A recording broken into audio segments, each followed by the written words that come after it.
বিশ্বব্যাপী করোনা ভাইরাসের প্রাদুর্ভাবের কারণে জাতীয় বিশ্ববিদ্যালয় তার শিক্ষা কার্যক্রমকে অব্যাহত রাখার উদ্দেশ্যে এর অধিভুক্ত কলেজগুলোতে অনলাইন ক্লাস, ভিডিও ক্লাস, লেকচারের আয়োজন করেছে।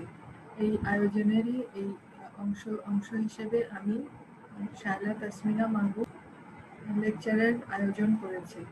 এই আয়োজনেরই এই অংশ হিসেবে আমি শায়লা তাসমিনা মাহবুব, অ্যাসিস্ট্যান্ট প্রফেসর, ন্যাশনাল ইউনিভার্সিটি, তোমাদের ইকোনমিক্স বিষয়ের থার্ড ইয়ার অনার্সের ইকোনমিক্স অফ ডেভেলপমেন্টের ক্লাস নিব। আজকে তোমাদের দ্বিতীয় বা 2 নম্বর লেকচার দেয়া হবে।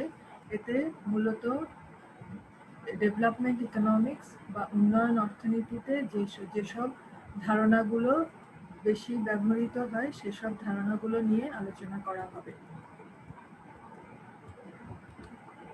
এই ধারণাগুলো যেসব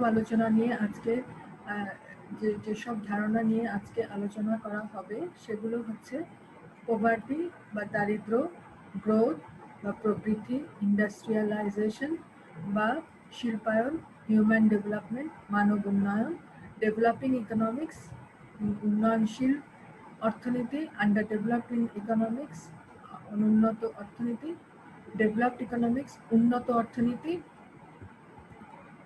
backward economics, labour, capital and technology, তার মানে হচ্ছে মূলধন,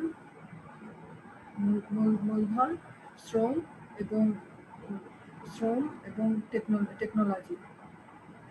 এবং সর্বশেষ যেটি নিয়ে আলোচনা করা হবে সেটি হচ্ছে 6 characteristics of growth in modern economies given by Kuznets। প্রথমে আমরা দারিদ্র নিয়ে আলোচনা করব। দারিদ্র কি?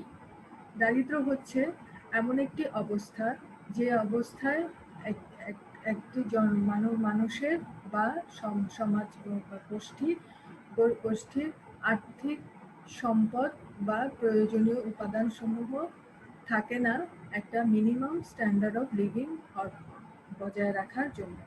অর্থাৎ একটি মিনিমাম স্ট্যান্ডার্ড অফ লিভিং বজায় রাখার জন্য যে পরিমাণ আর্থিক সম্পদের প্রয়োজন হয় সে পরিমাণ আর্থিক সম্পদের অভাবকেই দারিদ্র বলা হয়। Poverty means that the income level from employment is so low that basic needs can't be met। অর্থাৎ একজন মানুষের আয় যদি এমপ্লয়মেন্ট থেকে যে আয় সে পায় সেই আয় এতটাই নিম্ন হয় যে সে তার বেসিক নিডস বা মূল চাহিদাগুলো পূরণ করতে পারে না, সেটাই হচ্ছে দারিদ্র। অ্যাকর্ডিং টু ওয়ার্ল্ড ব্যাংকের মতে যদি একজন মানুষ 1.90 মার্কিন ডলার প্রতিদিন আয় করতে সক্ষম না হয় তখন তাকে দারিদ্র বলা হয়। তার মানে according to world bank those people's R poor who earn less than 1.90 US dollar per day. অন্য আরেকটি সংজ্ঞা থেকে দারিদ্রের আরেকটি সংজ্ঞা থেকে আমরা জানতে পারি যদি একজন মানুষ 2122 কিলো ক্যালোরির নিচে প্রতিদিন খাদ্য থেকে অর্জন করে তখন তাকে বলা হবে দরিদ্র। এবং হতদরিদ্র তাদেরকেই বলা হবে যারা 1805 কিলো ক্যালোরি কম প্রতিদিন খাদ্য থেকে গ্রহণ করে থাকবে, তাদেরকে আমরা অ্যাবসলিউট পুয়ার বলবো।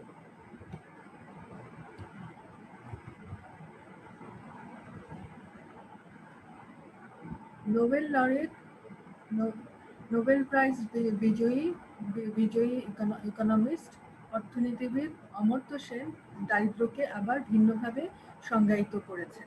তিনি বলেছেন দারিদ্র শুধুমাত্র একটি আয়ের স্তর নয়, এটি বলতে বোঝায় দারিদ্র বলতে সেটাকেই বোঝাবো যা একটি মিনিমাম স্ট্যান্ডার্ড অফ লিভিং অর্জন করার জন্য যে অর্জনের জন্য ইনকামের অসামর্থ্যকে, অর্থাৎ তার মতে calculating how much an individual can achieve with that income, taking into account that such achievements will vary from one individual to another and from place to place. অর্থাৎ সেন বলেছে দারিদ্র আয় দিয়ে দারিদ্র আয় দিয়ে গণনা না করে বরঞ্চ সেই আয় থেকে মানুষ কতটুকু অর্জন করতে পারে তাকেই বোঝাবে। অর্থাৎ আয় দিয়ে কতটুকু দ্রব্য সামগ্রী সে কিনতে পারে, কতটুকু সেই দ্রব্য সামগ্রী সে তার কাজে লাগাতে পারে, সেটাকেই বোঝাবে দারিদ্র। এবং তবে এক্ষেত্রে মানুষে মানুষে বা এক অঞ্চল থেকে অপর অঞ্চলের যে পার্থক্য হয় সেটিকে কিন্তু বোঝাবে। অর্থাৎ এক অঞ্চল ভিত্তিক যদি পার্থক্যগুলো ধরি, এক অঞ্চল থেকে আরেক অঞ্চলে কিন্তু এক ডলারের ক্রয় ক্ষমতা বাংলাদেশে যতটুকু, এই একই $1 ক্রয় ক্ষমতা কিন্তু উন্নত বিশ্ব সুইজারল্যান্ডে ততটুকু নয়। সুইজারল্যান্ডে $1 দিয়ে খুব কম জিনিস কিনতে পাওয়া যাবে, কিন্তু বাংলাদেশে কিন্তু $1 দিয়ে তার চেয়ে সুইজারল্যান্ডের তুলনায় বেশি জিনিস কিনতে পাওয়া যাবে। তার মানে হচ্ছে যে অঞ্চল থেকে অঞ্চলের মধ্যে যে ভেদাভেদটা রয়েছে সেই ভেদাভেদটাও কিন্তু আমাদের মাথায় রেখেই ইনকামের এই অর্জনটাকে বোঝাতে হবে। পভার্টি কত ধরনের হয়ে থাকে? পভার্টি সাধারণত দুই ধরনের হয়ে থাকে, একটা হচ্ছে অ্যাবসলিউট পভার্টি আর একটা হচ্ছে রিলেটিভ পভার্টি। অ্যাবসলিউট পভার্টি হচ্ছে এবং এই দুটো পভার্টি মূলত ইনকাম, আয় এবং ভোগ, কনসামশনের উপরে জোর দিয়ে থাকে। এছাড়াও আরো 4 ধরনের পভার্টি রয়েছে। এগুলো হচ্ছে situational poverty, generational poverty, urban poverty, rural poverty. এখন দেখা যাক আমরা অ্যাবসলিউট পভার্টি বলতে কি বুঝি। Absolute poverty is a condition where household income is below a necessary level to maintain basic living standards. অর্থাৎ এখানে বোঝাচ্ছে অ্যাবসলিউট পভার্টি বলতে বোঝাচ্ছে হাউসহোল্ড বা খানার ইনকাম লেভেল এমন ইনকাম লেভেল যেটি প্রয়োজনীয় জীবনযাত্রার মান বজায় রাখার ক্ষেত্রে পর্যাপ্ত নয়, এমন আয় স্তরকে আমরা পভার্টি বলবো।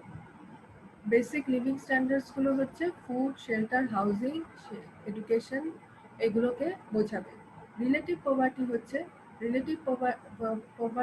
a condition where household income is a certain percentage below median incomes. অর্থাৎ এটা কিন্তু একটা লেভেলের সাথে আরেকটা লেভেলের তুলনা। অর্থাৎ একটা দেশে যে গড় আয়টা রয়েছে, এই গড় আয় থেকে একজন মানুষের আয় কতখানি কম রয়েছে, তার মানে গড় আয় যে পাচ্ছে তার যে জীবনযাত্রার মান, সেই জীবনযাত্রার মানের সাথে যে গড় আয়ের নিচে আয় করছে তার জীবনযাত্রার মানের যে তফাৎটা, সেটাকেই বলা হবে রিলেটিভ পভার্টি। তার মানে অ্যাবসলিউট পভার্টি এক জিনিস, রিলেটিভ পভার্টি হচ্ছে তুলনামূলক আয়কে আমরা রিলেটিভ পভার্টি বলি। সিচুয়েশনাল পভার্টি খুবই সাময়িক এবং এটা কোনো একটি ক্রাইসিস বা কোনো একটি সমস্যার ক্ষেত্রে তৈরি হয়ে থাকে। Situational poverty is generally caused by a sudden crisis or loss and is often temporary. অর্থাৎ যেমন ধরো এখন বাংলাদেশে প্রায় সব জেলাতেই বন্যা চলছে। এই বন্যার কারণে কিন্তু অনেক মানুষের ফসলহানি ঘটছে, অনেক মানুষের জীবন এবং জীবিকার উপরে এটা প্রভাব পড়েছে এবং অনেক মানুষের এই জীবন এবং জীবিকার উপর যে তাদের যে প্রভাব পড়েছে বন্যাপীড়িত মানুষদের, এই প্রভাবের কারণে তাদের মধ্যে একটা অংশ কিন্তু যারা হয়তো দরিদ্র বলে বিবেচিত হওয়ার মতো নয়, কিন্তু তারা কিছু সময়ের জন্য কিন্তু দরিদ্র হয়ে যেতে পারে। এই ধরনের দারিদ্রকে সাধারণত সিচুয়েশনাল পভার্টি বলা হয়ে থাকে। তারপরে আসো জেনারেশনাল পভার্টি।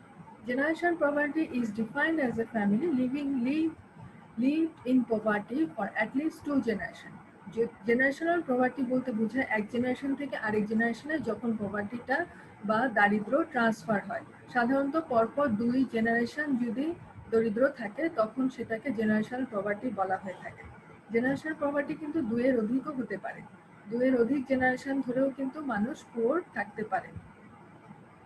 যখন 2 বা ততোধিক জেনারেশন ধরে মানুষ পুয়ার থাকে বা দরিদ্র থাকে তখন তাকে জেনারেশনাল পভার্টি বলা হয়ে থাকে।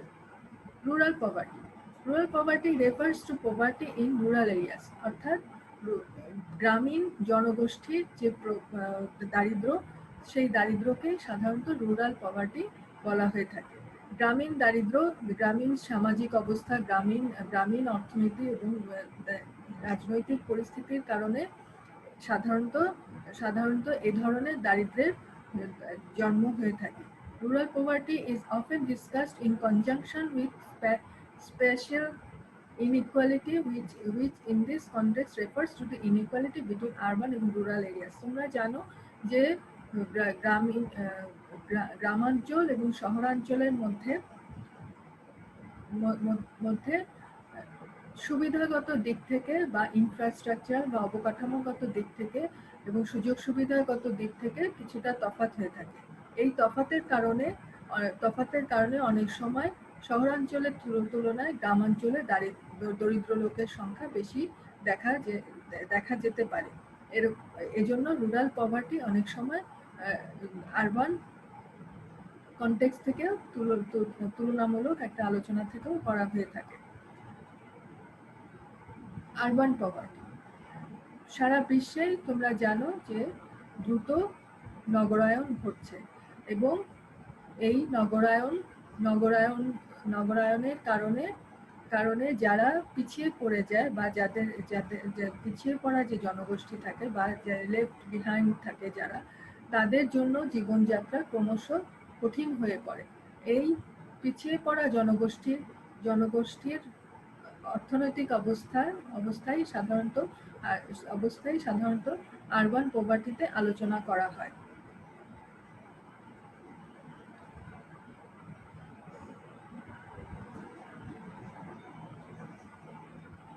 পভার্টির কি বৈশিষ্ট্য লক্ষ্য করা যেতে পারে? ওয়ার্ল্ড ব্যাংক পভার্টির বৈশিষ্ট্য সম্পর্কে ধারণা দিয়েছে।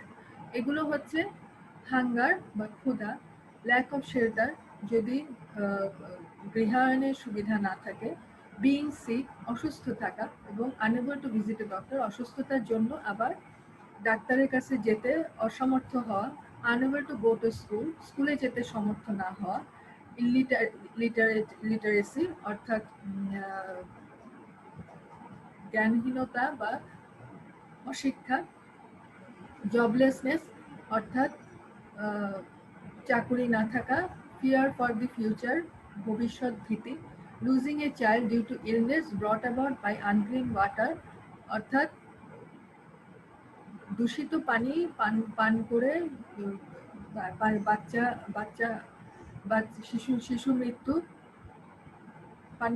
দূষিত পানি পান করার কারণে শিশু মৃত্যু, এটাও একটা পভার্টি বা দারিদ্রের বৈশিষ্ট্য।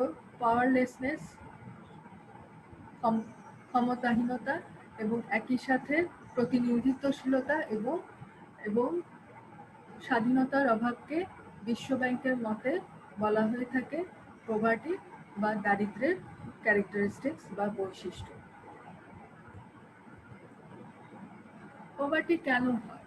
Causes of poverty. পভার্টি হয় হচ্ছে lack of resources and inefficient use of resources. Resource যদি বা সম্পদের সীমাবদ্ধতা বা সম্পদ কম থাকা এবং এটার অদক্ষ ব্যবহার থেকে কিন্তু দারিদ্র্যের সৃষ্টি হয়। Inadequate access to clean water and sanitation, nutritious food, shelter, clothing and education, অর্থাৎ বেসিক নিডস এবং বেসিক নিডসের সাথে সাথে পরিষ্কার পানি এবং নিষ্কাশনের অভাবে কিন্তু দারিদ্র্যের সৃষ্টি হয়। Little or no access to livelihoods or jobs, জীবন বাহনের জন্য, জীবনযাত্রা বজায় রাখার জন্য যে চাকুরির দরকার, সেই চাকুরির ক্ষেত্রে যদি কোনো প্রবেশাধিকার না থাকে বা চাকুরির সুযোগ না থাকা থেকে কিন্তু দারিদ্র্যের সৃষ্টি হয়। কনফ্লিক্ট, দ্বন্দ্ব সংঘাত থেকে দারিদ্র্যের সৃষ্টি হয়। Inequality in economic and social rights and services, অর্থনৈতিক এবং সামাজিক যে অধিকারগুলো এবং সেবাসমূহ রয়েছে সেগুলোর মধ্যে যখন বৈষম্য থাকে তখন তা থেকেও কিন্তু আমাদের দারিদ্র্য সৃষ্টি হতে পারে। ক্লাইমেট চেঞ্জ, জলবায়ু পরিবর্তন থেকেও, জলবায়ু পরিবর্তনের কারণেও কিন্তু দারিদ্র্যের সৃষ্টি হয়। ল্যাক অফ ইনফ্রাস্ট্রাকচার, অবকাঠামোর না থাকা বা অবকাঠামোর অপর্যাপ্ততা। Limited capacity of the government, অর্থাৎ সরকারের সীমিত সামর্থ্য, এটা থেকেও কিন্তু আমাদের দারিদ্র্যের সৃষ্টি হয়। সারা পৃথিবীতে এবং বাংলাদেশে দারিদ্র্যের অবস্থা কিরূপ রয়েছে সেটি যদি আমরা দেখি, using world bank definition of $1.990 per day as of 2016 সাল নাগাদ দেখা গেছে যে সারা পৃথিবীতে 734 মিলিয়ন মানুষ এক্সট্রিম পভার্টির মধ্যে বসবাস করত। 734 মিলিয়ন মানুষ, অর্থাৎ রাফলি যদি আমরা বলি প্রতি 10 জনে একজন ছিল দরিদ্র মানুষ। এবং এর মধ্যে প্রায় অর্ধেক জনগোষ্ঠী ইন্ডিয়া এবং চায়নাতে বসবাস করছে এবং মোর দেন 85% লিভিং ইন, মানে অর্থাৎ মাত্র 20টি দেশে 85% বেশি দরিদ্র লোক বাস করে সারা পৃথিবীতে। বাংলাদেশে দেখা গেছে, বাংলাদেশের দারিদ্র পরিস্থিতি আস্তে আস্তে উন্নয়ন করছে। 2016-17 household income and expenditure survey অনুযায়ী 12.7% পিপল জনগোষ্ঠী চরম দারিদ্র্যের নিচে বসবাস করত এবং 24.3% মানুষ দারিদ্র্য সীমার নিচে বাস করত। এখন আমরা পরবর্তী ধারণা অর্থাৎ ইকোনমিক গ্রোথ, এটা নিয়ে আলোচনা করব। ইকোনমিক গ্রোথ বলতে আমরা কি বুঝি? Economic growth is an increase in the production of economic goods and services compared from one period of time to another. এক সময় থেকে অপর সময়ে প্রোডাকশনে ইকোনমিক দ্রব্য এবং সেবাসমূহের প্রোডাকশনের প্রোডাকশন বাড়াটাই হচ্ছে অর্থনৈতিক প্রবৃদ্ধি। Traditionally, aggregate economic growth is measured in terms of gross national product or gross domestic product. Aggregate level এ মোট জাতীয় আয় অথবা মোট দেশজ উৎপাদন, এই দুটো দিয়ে সাধারণত অর্থনৈতিক প্রবৃদ্ধি মাপা হয়।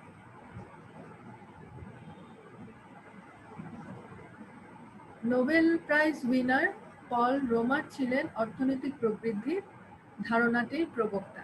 তার মতে, যখন মানুষ সম্পদ আহরণ করে এবং এই আহরিত সম্পদকে এমনভাবে রিঅ্যারেঞ্জ করে যাতে করে এই সম্পদের ভ্যালু বেড়ে যায়, এমন পরিস্থিতিকেই অর্থনৈতিক প্রবৃদ্ধি বলা হয়ে থাকে। ইকোনমিক গ্রোথ বা অর্থনৈতিক প্রবৃদ্ধি আমাদের জন্য জরুরি কেন? এটা জরুরি কারণ এর মাধ্যমে আমরা আমাদের জীবনযাত্রার মান বেড়েছে কি কমেছে বা বাড়ছে কি কমছে সেটি আমরা জানতে পারি। এটা আমাদেরকে আবার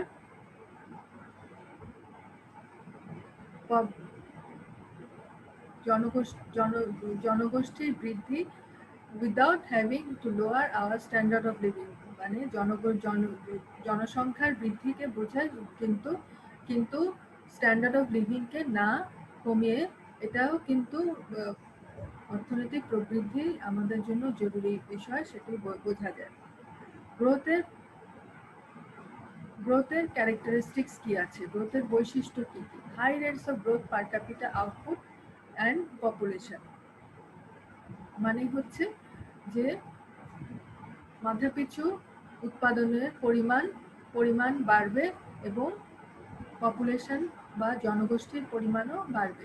high rates of increase in total factor productivity, অর্থাৎ আমাদের যে ফ্যাক্টরস অফ প্রোডাকশনগুলো আছে সেই সব গ্রোথ বলতে এই ফ্যাক্টরস অফ প্রোডাকশনগুলোর প্রবৃদ্ধিকেও বোঝাবে, তাদের প্রোডাক্টিভিটি বা উৎপাদনশীলতার প্রবৃদ্ধিকেও বোঝাবে। High rates of structural transformation of the economy, structural transformation তোমাদেরকে আগের ক্লাসে আমরা আলোচনা করেছি যে স্ট্রাকচারাল ট্রান্সফরমেশন বলতে বোঝায় গাঠনিক পরিবর্তন, অর্থাৎ একটা দেশ কৃষিভিত্তিক দেশ থেকে শিল্পভিত্তিক দেশের পরিবর্তনকে কিন্তু ইকোনমিক গ্রোথ বলা হয়। High rates of social, political and ideological transformation, অর্থাৎ সামাজিক, রাজনৈতিক এবং আইডিওলজিক্যাল পরিবর্তনও কিন্তু অর্থনৈতিক প্রবৃদ্ধি। প্রপেন্সিটি টু ট্রেড, অর্থাৎ আউটপুটের অনুপাতে বৈদেশিক বাণিজ্য বাড়বে, অর্থাৎ বিশেষ করে রপ্তানি আয় বৃদ্ধি পাবে, সেটাও কিন্তু অর্থনৈতিক প্রবৃদ্ধির একটা বৈশিষ্ট্য।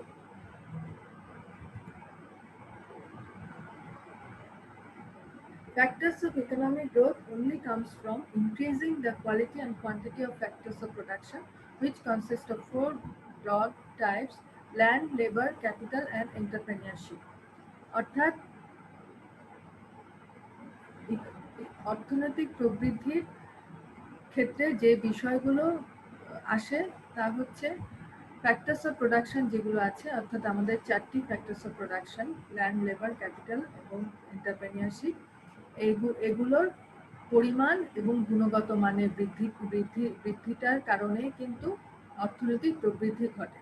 অর্থনৈতিক প্রবৃদ্ধির প্রভাব কি হতে পারে? অর্থনৈতিক প্রবৃদ্ধি is one of the most important indicators of a healthy economy, অর্থাৎ সুস্থ এবং শক্তিশালী অর্থনৈতিক অবস্থা বোঝা যায় হচ্ছে অর্থনৈতিক প্রবৃদ্ধি দিয়ে।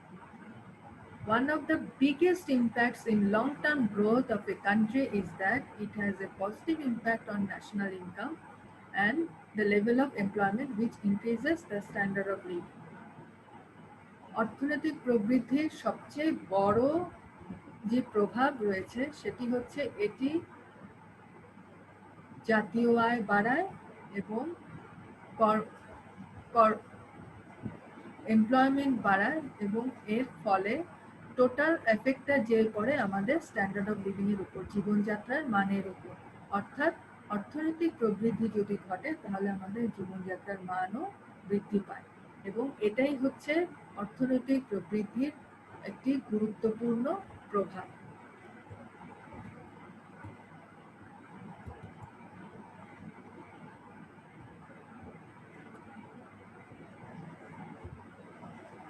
এখন আসা যাক আমরা শিল্পায়ন বা ইন্ডাস্ট্রিয়ালাইজেশন বলতে কি বুঝি, বা শিল্পায়ন বা ইন্ডাস্ট্রিয়ালাইজেশন আমাদের জন্য গুরুত্বপূর্ণ কেন সেটি আমরা একটু ছোট করে আলোচনা করব। Industrialization is the process by which an economy is transformed from primary agriculture to one based on manufacturing of goods. Industrialisation বা শিল্পায়ন এমন একটি প্রক্রিয়া যে প্রক্রিয়ার মাধ্যমে একটি দেশ প্রাথমিকভাবে একটা কৃষি ভিত্তিক দেশ থেকে তার ভিত্তি হয়ে যায় হচ্ছে শিল্প ভিত্তিক একটি দেশে পরিণত হয় এবং এই শিল্পায়নের ফলে আমাদের জনগোষ্ঠী বা লেবার আস্তে আস্তে রিপ্লেসড হয় ক্যাপিটাল দ্বারা বা মূলধন দ্বারা। মেকানাইজড ম্যাস প্রোডাকশন, অর্থাৎ ম্যানুয়াল লেবার মানে হচ্ছে কায়িক যে শ্রম আছে সেটি রিপ্লেসড হয় মেকানাইজড ম্যাস প্রোডাকশন দ্বারা। মডার্ন এক্সাম্পল অফ ইন্ডাস্ট্রিয়ালাইজেশন হচ্ছে চায়না। ইন্ডাস্ট্রিয়ালাইজেশনের বর্তমান বিশ্বে বর্তমান বিশ্বে ইন্ডাস্ট্রিয়ালাইজেশনের একটা বড় উদাহরণ হচ্ছে চীন, যে দেশটি 1970 সালে ম্যানুফ্যাকচারিং সেক্টরে তাদের আউটপুট ছিল 83 বিলিয়ন মার্কিন ডলার, আর 2010 সালে এটি এসে দাঁড়িয়েছে 16.5 ট্রিলিয়ন ইউএস ডলারে। তার মানে কত বড় একটা জাম্প তারা দিয়েছে ম্যানুফ্যাকচারিং প্রোডাকশনের ক্ষেত্রে। তার মানে এই দেশটিতে কিন্তু খুব দ্রুত শিল্পায়ন হচ্ছে বর্তমানে। ফ্যাক্টরস ফর ইন্ডাস্ট্রিয়ালাইজেশনের জন্য আমাদের কি কি জিনিস দরকার হয়? প্রথমত হচ্ছে ন্যাচারাল রিসোর্সেস, অর্থাৎ প্রাকৃতিক সম্পদ, যেখান থেকে আমরা র ম্যাটেরিয়ালস পাবো, কাঁচামাল পাবো এবং জ্বালানি পাবো। দরকার হয় মূলধনের, যেটি প্রোডাকশন গুডস অ্যান্ড সার্ভিসেস প্রোডাকশনের জন্য দরকার হয়। লেবারের দরকার হয় টু মেক দ্য গুডস, মানে হচ্ছে দ্রব্য তৈরি করার জন্য আমাদের শ্রম দরকার হয়। টেকনোলজি বা প্রযুক্তির দরকার হয়, যাতে করে আমরা আরো ভালোভাবে আরো বেশি একই পরিমাণ ইনপুট ব্যবহার করে আরো বেশি পরিমাণ আউটপুট পেতে পারি। দরকার হয় ভোক্তার, যাতে করে যে ম্যানুফ্যাকচার প্রোডাক্টসগুলো প্রডিউস হচ্ছে সেগুলো যাতে কিনতে পারে, সেজন্য দরকার হয় ভোক্তা। ট্রান্সপোর্টেশন দরকার হয়। ট্রান্সপোর্টেশন কি করে? ট্রান্সপোর্টেশন প্রডিউসার্স পয়েন্ট থেকে কনজিউমার পয়েন্ট থেকে, প্রডিউসার থেকে কনজিউমারের কাছে দ্রব্য পৌঁছে দেয়। গভর্নমেন্ট সাপোর্টের অবশ্যই দরকার হয় for enhancing further industrialisation. Industrialisation বা শিল্পায়নের সুবিধাগুলো কি? The growth of industries has resulted in large-scale production of goods which are available to the consumer at a much cheaper rate. অর্থাৎ শিল্পায়নের ফলে ভোক্তার কাছে প্রচুর পরিমাণে আমরা কনজিউমার গুডস পৌঁছে দিতে পারি তুলনামূলকভাবে কম দামে। এতে করে শিল্পায়নের ফলে সময় এবং শ্রম বাঁচে, শ্রমের সঞ্চয় হয়। Industrialization has resulted in a considerable rise in the standard of living of the people. অর্থাৎ মানুষের জীবনযাত্রার মান বৃদ্ধিতেও কিন্তু শিল্পায়ন অনেক কাজে লাগে। এখন আমরা জানব মানব উন্নয়ন সম্পর্কে। মানব উন্নয়ন কি? মানব উন্নয়ন হচ্ছে মানব সম্পর্কিত উন্নয়ন। এটা জিডিপি গ্রোথের চেয়ে বেশি, ইনকামের চেয়ে বেশি, আয়ের চেয়ে বেশি এবং সম্পদের চেয়ে বেশি কিছু। People are the real wealth of nation. একটা দেশের প্রকৃত সম্পদ কিন্তু তার দেশের জনগোষ্ঠী। The basic objectives of development, উন্নয়নের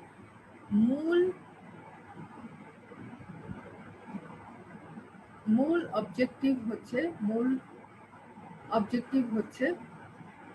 to create an enabling environment for the people to enjoy long, healthy and creative lives. অর্থাৎ এমন একটি উন্নয়নের মূল লক্ষ্য হচ্ছে এমন একটি পরিবেশ গড়ে তোলা, যেই পরিবেশে মানুষ সুদীর্ঘ, সুস্থ এবং সৃষ্টিশীল জীবন কাটাতে সমর্থ হয়। Human development is defined as the process of enlarging people's freedom and opportunities and improving their well-being. মানব উন্নয়ন বলতে বোঝায় এমন একটি প্রক্রিয়া যাতে করে মানুষের স্বাধীনতা এবং সুযোগ বাড়ে এবং তার কল্যাণও বৃদ্ধি পায়।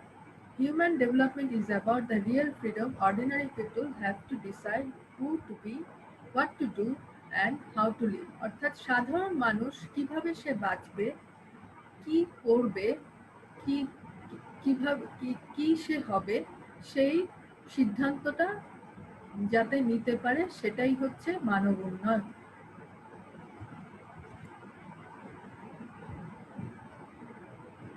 Aspects of human development is comprised of 4 major domains. physical development, cognitive development, social emotional development and language development. যেমন ফিজিক্যাল ডেভেলপমেন্ট হচ্ছে প্রবৃদ্ধি এবং চেঞ্জেস ইন বডি অ্যান্ড ব্রেইনের বোঝায়, the senses, motor skills and health and wellness. Cognitive development involves learning, attention, memory, language, thinking, reasoning, and creativity. Psychological development involves emotions, personality, and social relationships. এখন আমরা আসি যে মানব উন্নয়ন কিভাবে আমরা পরিমাপ করব। মানব উন্নয়ন পরিমাপ করা হয় মানব উন্নয়ন সূচক দ্বারা।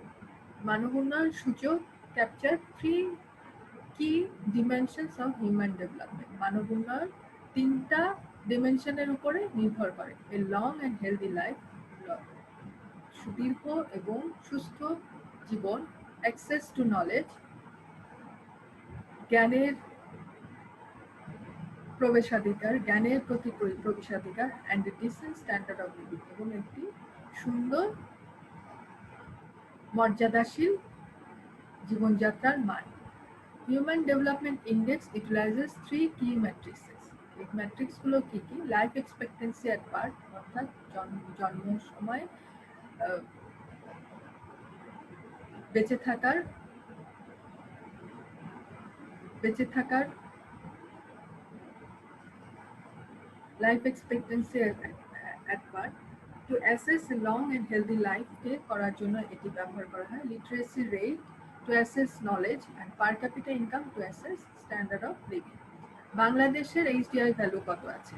বাংলাদেশের এইচডিআই ভ্যালু 2018 সালে ছিল 0.614, যেটা মিডিয়াম লেভেলের হিউম্যান ডেভেলপমেন্ট ক্যাটাগরিতে বাংলাদেশকে ফেলেছে, এবং 189টি দেশের মধ্যে বাংলাদেশের স্থান 135তম।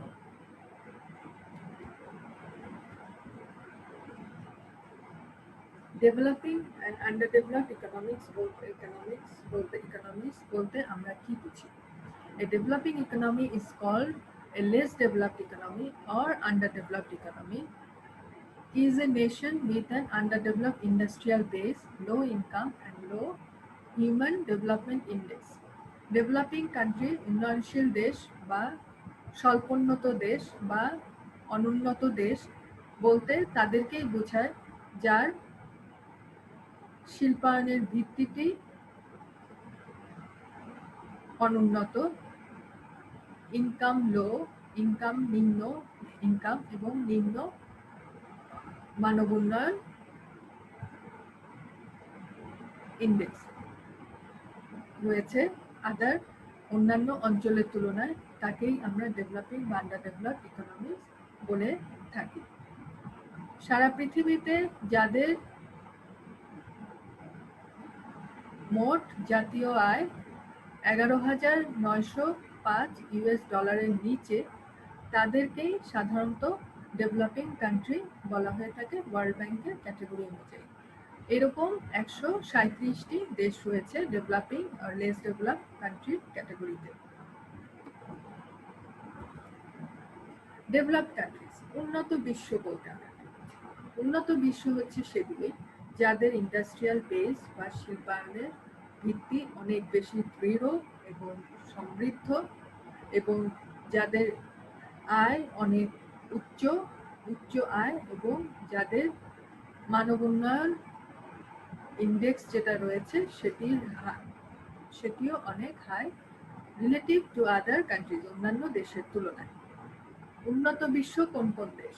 উন্নত বিশ্ব অনেকগুলো দেশই উন্নত বিশ্ব রয়েছে, তার মধ্যে সবচেয়ে উন্নত হচ্ছে নরওয়ে।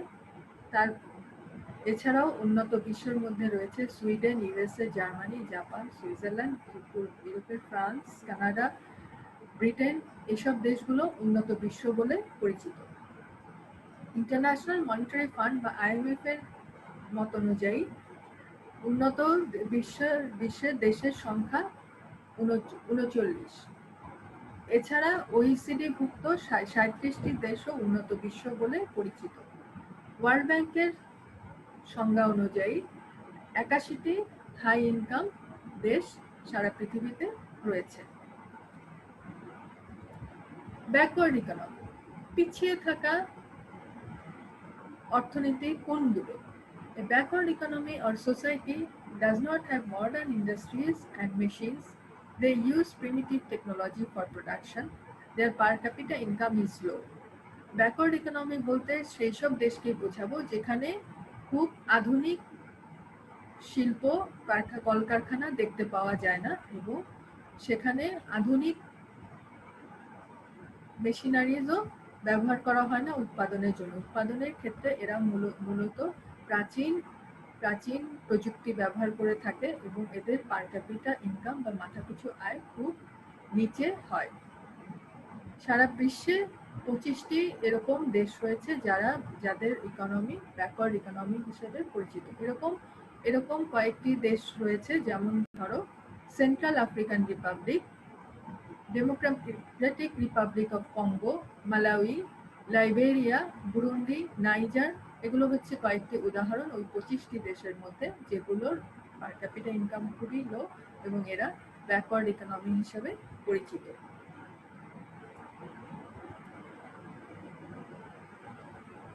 অর্থনৈতিক উন্নয়নে মূলধন, শ্রম এবং প্রযুক্তির কি ভূমিকা রয়েছে? এগুলো কিন্তু মূল জিনিস অর্থনৈতিক উন্নয়নের ক্ষেত্রে। এই ফ্যাক্টরসগুলো কিন্তু মূল ভূমিকা পালন করে থাকে। An economy grows when it has the capacity to produce more. অর্থাৎ একটা ইকোনমি বৃদ্ধি পায় যখন এর সক্ষমতা বাড়ে আরো বেশি উৎপাদন করার ক্ষেত্রে। Production is based on how much capital, labor, natural resources and technology it has to produce. উৎপাদন নির্ভর করে যে মূলধন, শ্রম এবং প্রাকৃতিক সম্পদ নিয়ে যেই কম্বিনেশনটা করা হয় সেই কম্বিনেশনটা হচ্ছে প্রযুক্তি। এই প্রযুক্তি কতখানি উৎপাদন করতে পারে তার উপর কিন্তু একটা দেশের উন্নয়ন নির্ভর করে। Policies that encourage the accumulation of any of these leads to economic growth. অর্থাৎ অর্থনৈতিক নীতিমালা যেগুলো নেওয়া হয় সেগুলো যদি এই তিনটি জিনিস অর্থাৎ মূলধন, শ্রম এবং প্রযুক্তির উন্নয়নে কিভাবে ব্যবহৃত হচ্ছে এবং এমনভাবে যাতে ব্যবহৃত হয় যাতে করে আমাদের অর্থনৈতিক উন্নয়ন ঘটে, সেটার উপর কিন্তু অনেক কিছু নির্ভর করে, সেই নীতির উপর অনেক কিছু নির্ভর করে। প্রবৃদ্ধির সোর্সেস অফ ইকোনমিক গ্রোথ, প্রবৃদ্ধির সোর্সগুলো কি কি রয়েছে? Economic growth is an increase in the capacity to produce, আমরা আগেই বলেছি এটা। Therefore anything that increases that capacity is economic growth. অর্থাৎ যেটাই এইগুলো এই সামর্থ্যকে বাড়ায় সেটাই হচ্ছে অর্থনৈতিক প্রবৃদ্ধি। এখন দেখা যাক কিভাবে এই অর্থনৈতিক প্রবৃদ্ধি ঘটে। অর্থাৎ stock of capital per worker capital stock যদি বৃদ্ধি পায় তাহলে কিন্তু অর্থনৈতিক প্রবৃদ্ধি ঘটবে। All else equal, an economy with more physical capital can produce more than an economy with less physical capital.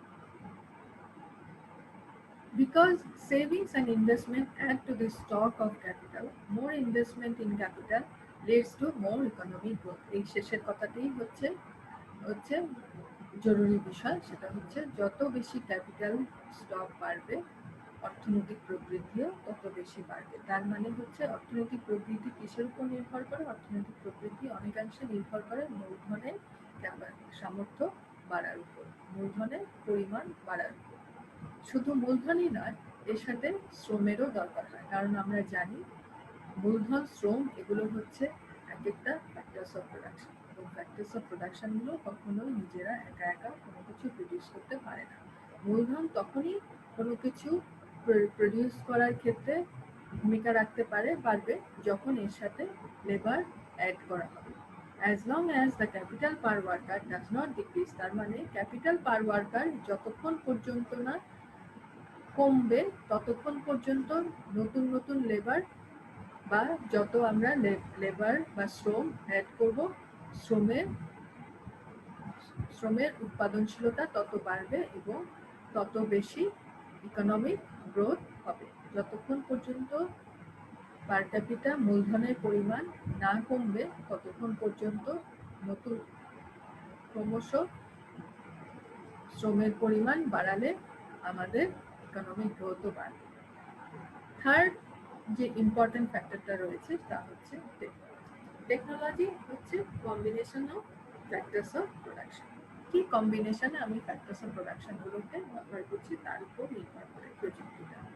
প্রযুক্তি আমাদের কিন্তু অর্থনৈতিক প্রবৃদ্ধির ক্ষেত্রে অনেকখানি ভূমিকা রাখবে। আমরা যত উন্নত প্রযুক্তি ব্যবহার করব তত বেশি আমাদের অর্থনৈতিক প্রবৃদ্ধিও বাড়বে। প্রযুক্তি যদি উন্নত হয় তাহলে কিন্তু আমরা লেস ইনপুট ব্যবহার করে মোর আউটপুট পাবো। লেস ইনপুট ইউজ করে মোর আউটপুট পাওয়াটাই হচ্ছে অর্থনৈতিক প্রবৃদ্ধির একটা মূল চালিকা শক্তি। মডার্ন ইকোনমিক্সের ক্ষেত্রে কুজনেটসের যে 6টি ক্যারেক্টারিস্টিক্স, মডার্ন ইকোনমিক গ্রোথের ক্ষেত্রে কুজনেট যে 6টি ক্যারেক্টারিস্টিক্স বা বৈশিষ্ট্য বলেছে সেটি সম্পর্কে এখন আমরা জানি।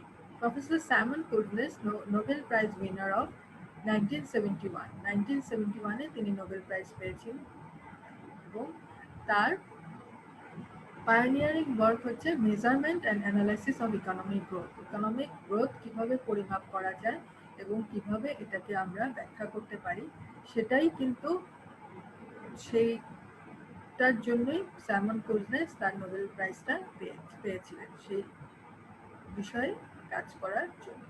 তিনি মডার্ন ইকোনমিক গ্রোথের ছয়টি বৈশিষ্ট্য কথা বলেছেন। প্রথম বৈশিষ্ট্যটি হচ্ছে high rates of growth of per capita output and population growth, high rates of increase in total factor productivity, high rates of structural transformation, high rates of social and ideological transformation, international economic outreach, limited spread of economic growth. তার মানে হচ্ছে যে modern economic গ্রোথের যে বৈশিষ্ট্যগুলি তিনি দেখেছেন সেখানে দেখা গেছে যে জনসংখ্যার প্রবৃদ্ধি, প্রায় উচ্চ প্রবৃদ্ধি এবং পার ক্যাপিটা আউটপুটের সাথে সাথে পার ক্যাপিটা আউটপুটের বৃদ্ধি, ফ্যাক্টর প্রোডাক্টিভিটির বৃদ্ধি, স্ট্রাকচারাল ট্রান্সফরমেশন, উচ্চ structural transformation, social ideological transformation, economic আউটরিচের বৃদ্ধি ইন্টারন্যাশনাল, এবং ইকোনমিক গ্রোথ থেকে যে এটার ইকোনমিক গ্রোথটা যে ছড়িয়ে দেওয়া সেটা কম থাকাটাই হচ্ছে মডার্ন ইকোনমিক গ্রোথের মূল বৈশিষ্ট্য। আমি আজকে যে লেকচারটি দিলাম এই লেকচারটি দেওয়ার ক্ষেত্রে আমি ব্যবহার করেছি টোটারো অ্যান্ড স্মিথের ইকোনমিক্স অফ ডেভেলপমেন্ট ইকোনমিক্স বইটি রেফারেন্স হিসেবে। এই বইটি পড়লে তোমরা এগুলো সম্পর্কে জানবে। পাশাপাশি তোমরা ইন্টারনেটে গুগলে সার্চ করলেও কিন্তু এই ধারণাগুলো সম্পর্কে জানতে পারবে আরো ডিটেইলে।